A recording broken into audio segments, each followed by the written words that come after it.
So localism is like motherhood and apple pie. You'll find very few people opposed to it. As Wilson and Game note, in the 2010 general election, all three main parties were committed to introducing more localism into politics. In a special issue of the Journal of Policy Studies, devoted to localism, Evans, Marsh and Stoker define it as an umbrella term which refers to the devolution of power and or functions and or resources away from central control and towards frontline managers, local democratic structures, local institutions and local communities with an agreed minimum framework of standards.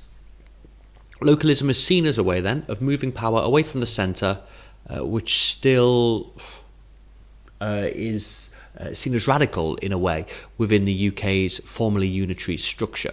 With England being such a large part of the UK, around 85% of the population, an English Parliament is seen as unnecessary. It would largely replace the UK Parliament in terms of spending power and policy parameters, policy areas, and so it's seen as somewhat of an overlap. However, the next step down, regional devolved assemblies, such as, say, the proposed North East Assembly, are seen as artificial.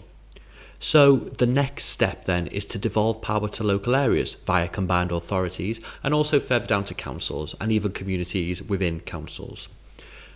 Clark and Cochrane identify four different understandings of localism. Firstly, at its simplest, a commitment to localism describes a positive disposition towards the decentralisation of political power. The second understanding is used to describe the actually existing decentralisation of political responsibility, which may or may not follow a positive disposition and which may or may not be to units of local government, so it can be used to just describe what has been devolved. The third starts from an assumption that some groups and interests are locally dependent, in the short term at least, which may generate a politics of locality that brings together locally dependent firms, politicians and workers in growth coalitions of one sort or another. And the fourth understanding builds on this. It conceptualises localism as a way of raising the possibility of strategic production and use of localities as spaces of engagement oriented towards a variety of ends. That's quite like jargonese and a bit airy-fairy academic, right? But what it really means is that localism understands the locality as a political unit which should have a role in governing. So as Clark and Cochrane rightly note, when localism is used in political discourse, its meaning is often purposefully vague and imprecise. It brings geographic understandings about scale and place together with sets of political understandings about decentralisation, participation and community, and managerialist understandings about efficiency and forms of market delivery. It moves easily between each of them, even when their fit is uncertain. It is often intentionally associated, confused or conflated with local government, local democracy, community, decentralisation, governance, privatisation, civil society, etc., for political effect. This is part of what makes localism such an attractive concept, capable of being mobilised by all three of the UK's main Westminster-oriented political parties. So, in some respects, localism can act like a buzzword of meaningless jargonese, as seen in the definition from the Office of Deputy Prime Minister. What are the actual policy recommendations or consequences of achieving participation by citizens in local democracy and decision making? Right, what does that actually mean? Is that in terms of voting, in terms of engagement, in terms of holding councillors to account, in terms of volunteering, in terms of output legitimacy? It's all very opaque and it's all broadly meaningless. And also, who kind of isn't in favour of decentralised decision making, better local decision making, revitalised local democracy, civil and community renewal? They're hollow buzzwords, right? There's nobody arguing for worse local decision making, a depressed local democracy, erosion of civil and community functions, right? As the quote from Crowson and Goldring notes, localism under New Labour occurred within a framework set by central government. There are clear echoes here with the establishment of combined authorities and metro mayors, in contrast with the devolution to Scotland and Wales, where powers were given but there were no goals or guidance for how these powers should be used, right? As Pratchett argues, new localism seeks to combine two different perspectives, which operate in tension with one another. the recognition of the primacy of local government in providing local services and leadership, alongside the role of central government to ensure national standards and priorities. Perhaps then you can think of new localism as a freedom of means, but not of ends, right, for local government. The new localist mantra allows for local authorities freedom to pursue centrally set targets in a community-appropriate or community-sensitive manner. In contrast, old localism was concerned with giving local authorities the powers to do whatever they want, right? So they had freedom of means and of ends. They could set their own goals, whereas new localism has the goals set centrally. As Wilson and Game note, the privileged unit differs between new and old localists. New localists emphasise the neighbourhood. It's closer to the people, so there were more opportunities for involvement, engagement and participation. Old localists, on the other hand, emphasise the council authority. They argue neighbourhoods are too small for the effective delivery of services and balancing competing interests. As Jones and Stewart note, neighbourhoods can have a useful role in consultation and perform a few useful functions, but they're not the main basis for local governing bodies. As Morpeth notes, under the new localism framework, local authorities are defined by the areas they represent, their spatial boundaries, rather than their legal boundaries or powers. The coalition was big on localism too, with the Localism Act 2011 and the removal of many of New Labour's regionalist economic policies, such as regional development agencies, and replacing them with local enterprise partnerships, which were joint between local authority and business bodies.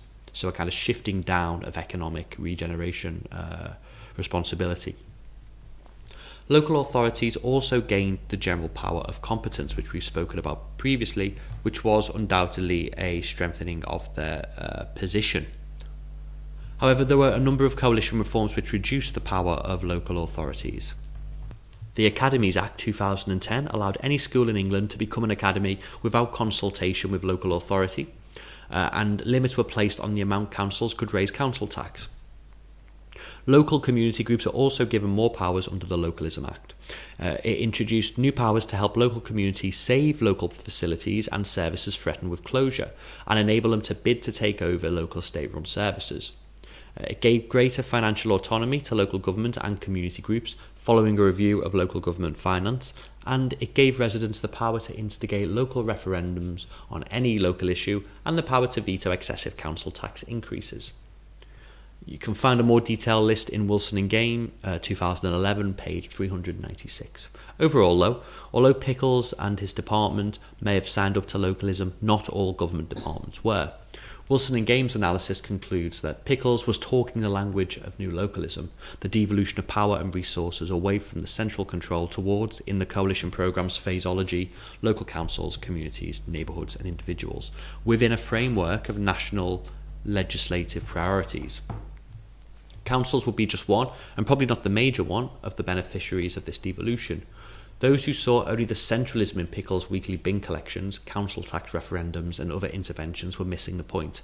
Pushing power as far away from Whitehall as possible did not necessarily mean to local councils. Loudris and Pratchett, 2011, offer an interesting metaphor to compare New Labour and coalition localism.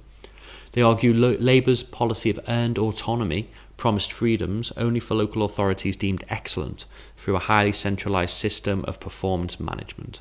Rather than the coalition's sink or swim approach, New Labour was determined to keep local authorities firmly tethered to the shore, simply offering to extend the rope and thus the room for manoeuvre for the most competent swimmers. It is unclear whether the impact of cuts and wider public sector austerity will undermine prospects for all but the most affluent communities. It is probable that localism will leave a great majority of councils not waving but drowning, so they're not really fans. So to summarise, the localism agenda under the coalition comprised of three parts: freeing councils of central or regional control, making local government more directly accountable to local people, and devolving power beyond local government to act as presumed to be local communities, civil society organisations, individuals and so on. So Hickson argues that localism has a considerable influence on all three major political parties, drawing on schools of thought from within each. He argues there are three types of localism: managerial, representative and community localism. Managerial localism sees power devolved only where the local body supports the centre's objectives, almost like a quango. Representative localism involves the transfer of competencies to local councils, and in community localism involves the transfer of powers from the centre and even local government directly to communities, as envisaged under the Big Society initiative. So you've got the managerial one, where it's just given to local bodies who support objectives. Representative localism sees the city council, or the council rather, as the relevant democratic sphere for powers, and community localism can be to any group, and it can even bypass local government or take powers from local government. And he argues that it's this community localism that has increasingly gained purchase in the market of ideas within three main parties. So not the old localism identified in the previous slide, which wanted to empower local government specifically, but this community localism that involves a number of players and is probably more compatible with this concept of local governance, right, and networks, than it is local government. So these ideological positions have a shared understanding of the central state being the main or the principal problem, because it is distant, it is authoritarian, and it is bureaucratic.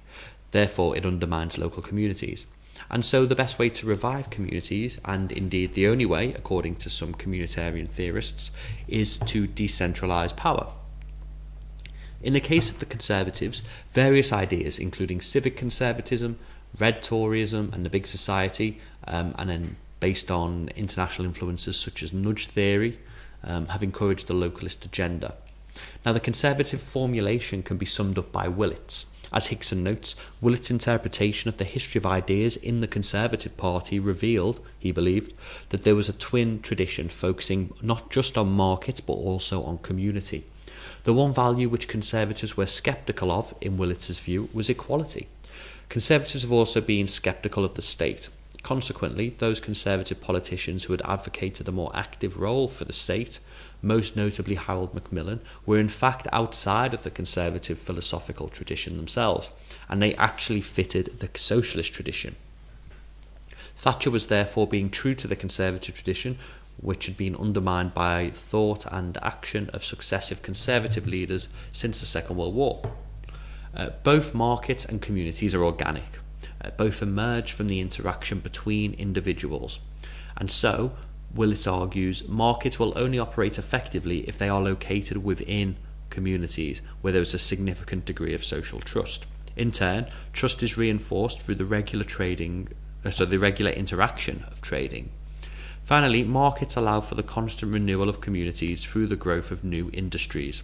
And hence, Willits states optimistically that conservatism at its finest is most distinctive precisely when it integrates a commitment to the free market into the core values and institutions which hold our country together. So there's a lot there. But this thought seeped into Cameron's liberal conservatism and the idea of the big society. And this was also a localist idea, right? So Jesse Norman argues the big society involves two central pillars. The first is the idea that the central state has failed because it's too big, distant, bureaucratic, and monolithic. The second, it cannot account for local variation and the diversity and complexity of modern life. The second view is that individuals are not atomized, but they're part of local communities, meaningful local communities. Markets should be subordinated to the wider interests of individuals in their own localities. There is such a thing as society after all, but, as Cameron frequently liked to remark, it's not the same as the state. So that was the kind of post-Thatcherite big society understanding of localism, right? That was kind of embedded in the upper echelons of liberal conservatism under Cameron. Moving to the red Tory strand of thought, though, this was epitomised by Philip Blond and the think tank Res Publica. They argued that the post-war era had been one of liberalism. Until 1979, it was social liberalism, and then from about 1979, it was joined by an economic or neoliberalism. The state is an agent of liberalism and for liberalism. All that mattered were individuals. Neither social liberalism nor economic liberalism had anything to say about the value or the need for communities. The consequence was that both the state and the market rode roughshod over the real people grounded in local communities. right, in pursuance of this radical individualism. Red Tories want to see the state shrunk and as much power devolved to the community. It seeks to find alternative providers to the private sector too, rooted in the local, such as cooperatives and mutuals. So it distrusts economic liberalism, right? And it's not one for multinational corporations, transnational capitalism, stuff like that. It wants it all rooted in local people and their views through these cooperatives. And it's also not a massive fan of social liberalism, right? It encourages responsibility and bonds between people. It doesn't see people as just individuals free to do whatever they want as long as they don't hurt anyone else. They think that we have rights and responsibilities to one another. For their coalition partners, the Liberal Democrats, the influence of Orange Book liberalism on the current or the then leadership was profound. So that's the coalition leadership. The Orange Book was published in 2004 and it argued that Liberal Democrats need to move away from the social liberalism of its past and re-emphasise the economic liberal strain of thought. So essentially, or characterised as a shift to the right. Ed Davey, current Lib Dem leader, argued that localism allows for greater political accountability. He argued it's easier to hold local politicians to account when they can be subject to greater levels of scrutiny, and localism allows for more political participation. Secondly, localism allows for greater flexibility and diversity in policy, in contrast to the central state, which is unresponsive. Despite the virtues of localism, Davey argues that the 20th century was an era of centralism. This is because the left and right both regard the central state as the best way to impose their own political creeds. This reached its zenith with New Labour's attempt to impose targets from above. A localist policy agenda would allow for more choice for users of public services. And as Hickson notes, for the Orange Bookers, localism was clearly seen as a way of extending individual liberties rather than focusing on a greater sense of local identity and responsibility, like Red Tories would argue. And this is kind of evidence that localism can mean anything to anyone, really. Finally, there's been tensions within Labour which pull away from its centralising status tendency, right? The Purple Bookers were a Blairite school of thought and Blue Labour as well. Hickson argues that Blue Labour represents a very clear form of communitarian localism, whereas Purple Labour is more clearly liberal in its localism. Like the Red Tories, Blue Labour theorists argue the dominant idea in British politics for some time has been liberalism, which has had a deeply unsettling impact on traditional communities. Liberalism and centralism went hand in hand. By liberalism, Maurice Glassman, who was the kind of the key thinker behind Blue Labour, meant a politics based on abstract universal principles. Such principles included a focus on equality and rights, long promoted by the statist left. However, most people define themselves by their local communities and local community identity, not vis-à-vis the state. In this understanding, localism takes the place of such abstract universal and liberal socialist values and allows Labour to base socialist policies which reflected the direct experience of the working class. On the other hand, the Purple Bookers argued that New Labour had started off with good localist intentions, but these had been swallowed up by a tendency to centralise power into Whitehall. It saw Blue Labour as harking back to a mythical time of working class solidarity that was not suitable for the 21st century. Instead, Purple Labour argued along classic New Labour lines of more choice in public services, more power to citizens in order to hold their local government to account, and basically an expansion of what was seen in the New Labour era. And so we can see that localism is a political rhetoric, or is a concept that is essentially contested, right? As Galley argued. It's an essentially contested concept, but it can be used in a number of different ways by a number of different schools of thought. So I think the advantages of localism have been well covered, but it's essentially rooted in the idea that the closer to the people government is, the more effective, efficient and appropriate it will be. This is based on studies which compare government and governance arrangements across countries. So you can see some example on the slide, and this has been used as justification by politicians. Quoted in the executive summary of the Localism Bill on the case for decentralisation, David Cameron outlined some of his reasons why he supports, or why his government supports, localism. He says there's the efficiency argument, that in huge hierarchies money gets spent on bureaucracy instead of the front line. There's the fairness argument that centralised national blueprints don't allow for solutions to major social problems. And there is the political argument. Centralisation creates a distance in our democracy between the government and the governed. The case begins with identification of three deficits: an efficiency deficit, a fairness deficit, and a democratic deficit. It proceeds by attributing these deficits to centralisation associated with hierarchy and bureaucracy. Decentralisation is proposed as a solution. Elsewhere, decentralisation has been positioned by Greg Clark in 2010, who was Minister for Decentralisation and Cities, as one method for achieving all three strands of the big society. So that is public sector reform, community empowerment, and philanthropic action. So here we must think whether the drawbacks of localism are localism as a concept or localism as practiced by either New Labour or the coalition government. As Clark and Cochrane argue, localism is often based on naive and romantic assumptions about the geographies of social structures.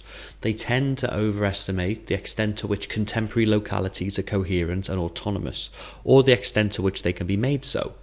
Regional government is seen as arbitrary and communities are seen as natural, but in many cases, people's identities are most strongly at the council level, right? In Liverpool is a good case.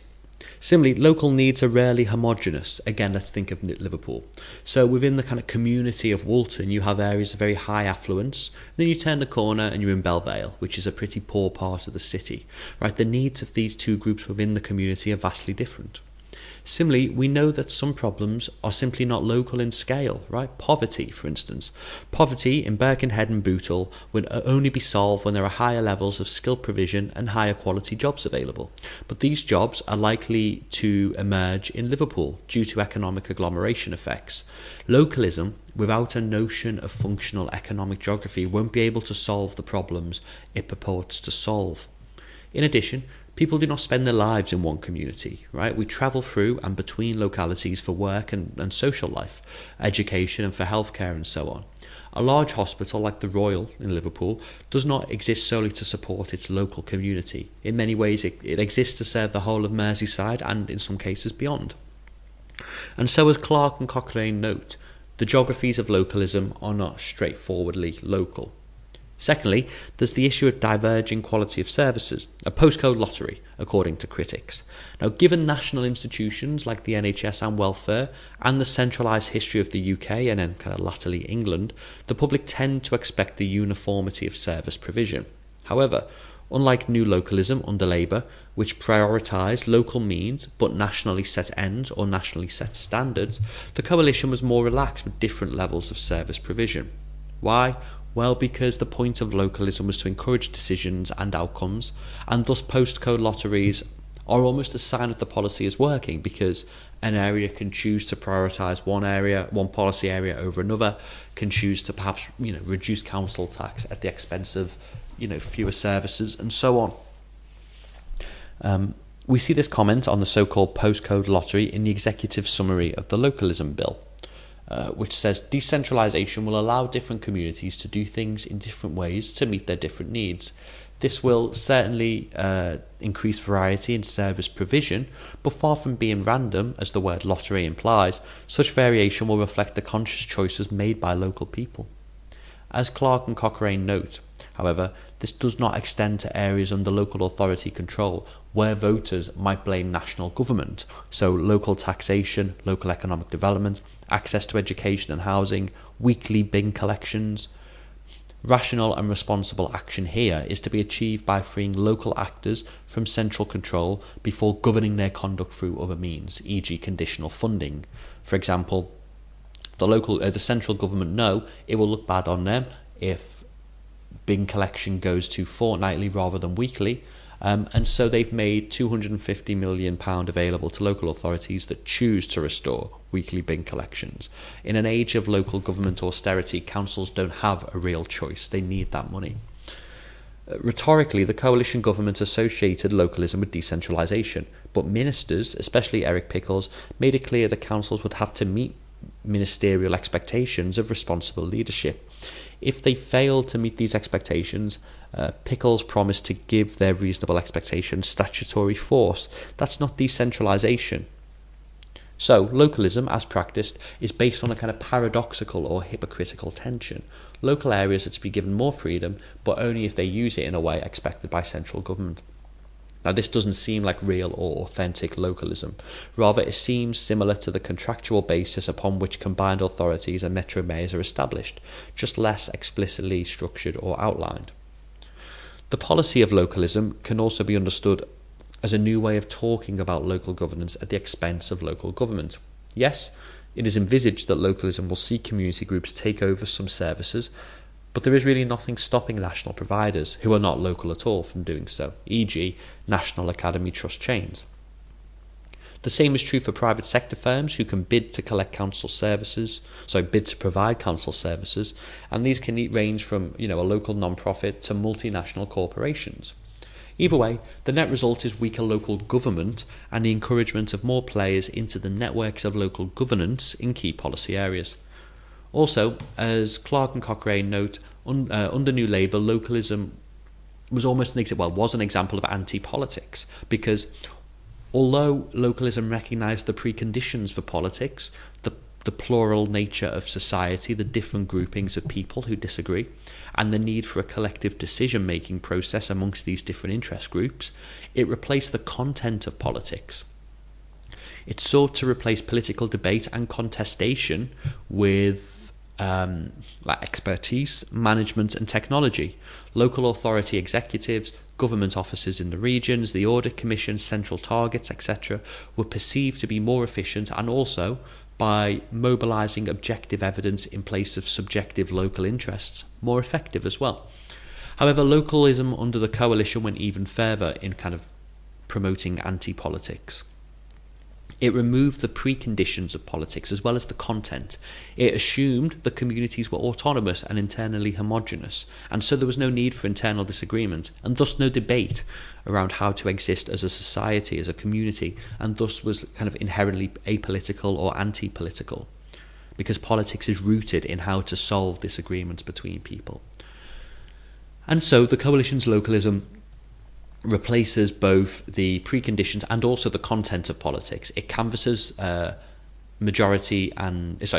content of politics, which involves the canvassing of minority and majority opinions, listening, discussing, conciliating and compromising, and it replaces them with markets and with technologies of direct democracy, such as referenda, through which majorities can kind of control council tax levels, for instance, housing development, through the community right to build, and things like that.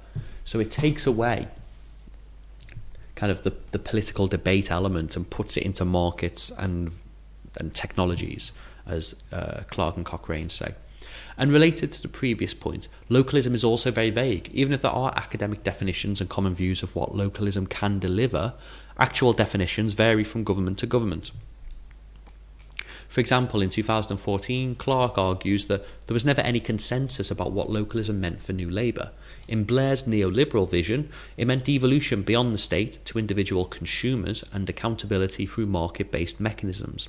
In Brown's social democratic version, it meant devolution to lower territorial levels within the state, devolution to citizens organised as communities of public service users, and accountability through the ballot box. Now, in terms of the coalition, it was the vague nature of localism which meant both the Conservatives and the Liberal Democrats could coalesce around it. Clark and Cochrane interpret such conflicted localism, reminiscent, they say, in some respects of New Labour's constrained localism, as what they call spatial liberalism, where possible, the enabling of rational and responsible local action through decentralisation, where appropriate, the encouraging of such action through liberal technologies of government, e.g. economic incentives, and, where necessary, the enforcing of such action by a liberal means, e.g. council tax capping. And finally, localism itself isn't a politically neutral process. As Tomany notes, devolution programmes can be designed to meet different objectives. In England, devolution is creating a system that is embedded within a centrally imposed tax-cutting agenda, concentrates power in closed political and business elites, and facilitates interjurisdictional competition. It is possible to envisage an alternative model of devolution based on fiscal solidarity and a genuine attempt to extend democratic accountability. This is not on offer by any party in England for the time being. So any critique of localism has to take into account the local political motivations of those doing the devolving of power, and whether those actions and goals match up to the rhetoric presented. Indeed, the Institute for Public Policy Research argues that localism must be properly funded, and measures like capping or freezing council tax are actually anti-localist.